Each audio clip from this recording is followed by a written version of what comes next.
औज़ु बिल्लाहि मिनश्शैतानिर्रजीम बिस्मिल्लाहिर्रहमानिर्रहीम अल्लाहुम्मा सल्लि अला सय्यिदिना मौलाना मुहम्मद व अला आलि सय्यिदिना मौलाना मुहम्मद व बारिक वसल्लिम अलैहि।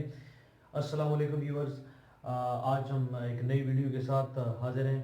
तो आज हम पढ़ने जा रहे हैं मज़मून निगारी। ये मज़मून निगारी क्या होती है और इसके उसूल क्या है, मज़मून किस तरीके से लिखा जाना चाहिए, उसको आज इंशाल्लाह हम देखने जा रहे हैं। तो सबसे पहले आपसे गुजारिश है कि आप मेरे YouTube चैनल को सब्सक्राइब करें, लाइक करें और अपने दोस्तों के साथ शेयर भी करें। तो चलें जी, वीडियो स्टार्ट करते हैं। सबसे पहले देखें मज़मून जो है वो क्या चीज़ है, उसके बारे में हमने देखना है। तो ये उर्दू की नसर की ख़ास सिनफ है जो गैर अफसानी सिनफ है, यानी इसमें अफसाना नहीं होता बल्कि इसमें हकीकत होती है। और देखें जिस तरीके से आपको पता है कि उर्दू की दो चीज़ें, एक नसर होती है और एक नज़म होती है। नज़म जो होती है वो अशार की सूरत में होती है और जो नसर होती है वो पैराग्राफ वगैरह की जो लिखते हैं राइटर मुसन्निफ वो होती है। ठीक है जी। तो उर्दू नसर की जो ख़ास सिनफ है मज़मून निगारी, वो हकीकत पर मबनी होती है, उसमें अफसाना वगैरह ये चीज़ें नहीं होती। तो इसका आगाज़ कब हुआ, कैसे हुआ? तो उर्दू मज़मून का जो आगाज़ है वो दिल्ली कॉलेज से होता है। सर सैयद का ज़माना है। सर सैयद ने और उनके साथियों ने इसके फ़रोग़ के लिए बहुत ज़्यादा कोशिश की। और उसके बाद इसकी तारीफ़ ज़रा देखते हैं कि तारीफ़ इसकी क्या है। तारीफ़ मज़मून निगारी की कि किसी भी मौजू पर अपने ख़यालात को मरबूत, यानी जुड़ा हुआ, मरबूत का मतलब होता है जुड़ा हुआ, अपने ख्यालात को मरबूत और मुदल्लल अंदाज में इस तरह बयान करना कि पढ़ने वाला इसको पढ़कर मुतासिर हो, ये मजमून निगारी कहलाती है। यानी दोबारा हम इस तारीफ को देख लेते हैं कि किसी भी मौजू पर अपने ख्यालात को मरबूत और मुदल्लल अंदाज में इस तरह से बयान करना कि पढ़ने वाला उससे मुतासिर हो, इसको मजमून निगारी कहते हैं। उसके बाद जी सर सैयद अहमद खान, क्योंकि ये स्टार्ट करने वाले वहाँ से यही हैं, इसको फ़रोग़ देने वाले, तो वो कुछ शराइत यहाँ पे लिखते हैं कि कुछ शराइत जो मज़मून निगारी के हवाले से हैं वो कौन कौन सी हैं। तो सबसे पहले वो बयान करते हैं कि सादा बयान होना चाहिए, यानी आप इसमें पेचीदा और मुश्किल अल्फाज बयान करने से गुरेज करें। और वो यहाँ तक कि जो जो पेचीदा अल्फाज हैं उनको वो एक मजमून की जो है वो गलती करार देते हैं। कहते हैं कि सादा बयान में जो है उसको बयान करना चाहिए। उसके बाद ख्यालात और बातों में दिलकशी हो।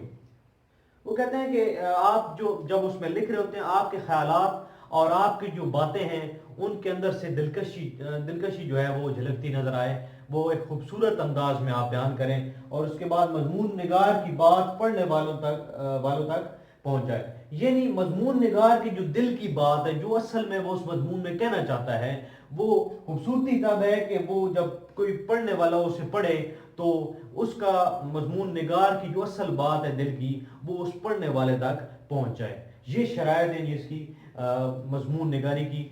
उसके बाद हम देखते हैं कि जो ख्यालात पेश किए जाएं वो इस तरह से मरबूत हों जिस तरीके से एक जंजीर के जो हिस्से हैं वो आपस में जुड़े हुए होते हैं, मरबूत होते हैं। इसी तरीके से हर ख्याल जो है वो एक ख्याल के बाद, यानी एक पैराग्राफ आप लिखते हैं, पैराग्राफ के बाद जो दूसरा पैराग्राफ आप लिखते हैं, तो पहले पैराग्राफ के साथ इस जंजीर आपस में जुड़ी हुई होती है, उसकी कड़ियां आपस में जुड़ी हुई होती हैं। तो उसके बाद देखें जी मजमून के जो हिस्से हैं, मजमून कितने हिस्सों पर मुश्तमिल होता है? मजमून को 3 हिस्सों पर मुश्तमिल है। मजमून उसको 3 हिस्सों में तकसीम किया जा सकता है। सबसे पहले जो है वो है तमहीद। जब भी आप मजमून शुरू करते हैं, यानी तमहीद ये होती है कि आप उसके बारे में उसका तारुफ कराते हैं।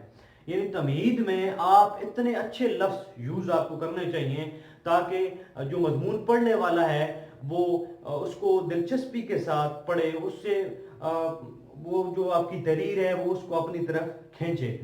यानी इब्तिदाई ये जुमले होते हैं तमहीद के, और ये दिलचस्प होने चाहिए। अगर ये गैर दिलचस्प रहेंगे तो पढ़ने वाला उस मजमून को पूरी तरह नहीं पढ़ पाएगा। उसके बाद असल मजमून, यानी दूसरा जो उसका हिस्सा आता है वो असल मजमून होता है, जिस भी उन्वान पे, यहाँ पे आपको मैंने बताया कि किसी मौजू पे जो आप लिख रहे हैं तो उस मौजू के हवाले से उसके अंदर मालूमात दी जाती हैं, उसके बारे में बताया जाता है। तो वो जो मजमून है वो फिक्र अंगेज होना चाहिए। एक اصل مضمون کے بعد جو ہے وہ اختتام آتا ہے.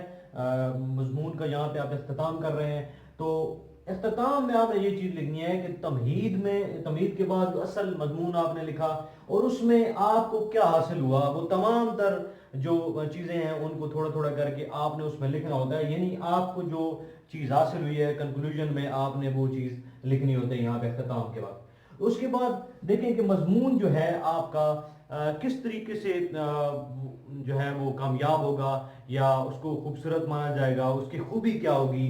مضمون ایک جو اچھا مضمون ہوتا ہے اس کی خوبی یہ ہوتی ہے کہ مضمون جب کوئی پڑھ لے اور قاری کے ذہن میں کسی قسم کی کوئی بھی تشنگی یعنی پیاس باقی نہ رہے، بالکل وہ سیراب ہو جائے، یعنی اس کو وہ تمام چیز جو ہے آپ بیان کرنا چاہ رہے ہیں وہ اس کو سمجھ آ جائے، تو آپ کا جو مضمون ہے وہ کامیاب تصور ہوگا. اگر اس میں یہ چیز نہیں آتی، اس کو مکمل طور پہ وہ آپ ایکسپلین نہیں کر سکتے، وہ صحیح طریقے سے اس کو سمجھ نہیں آتا، تو آپ کا مضمون جو ہے وہ اچھا شمار نہیں ہوگا.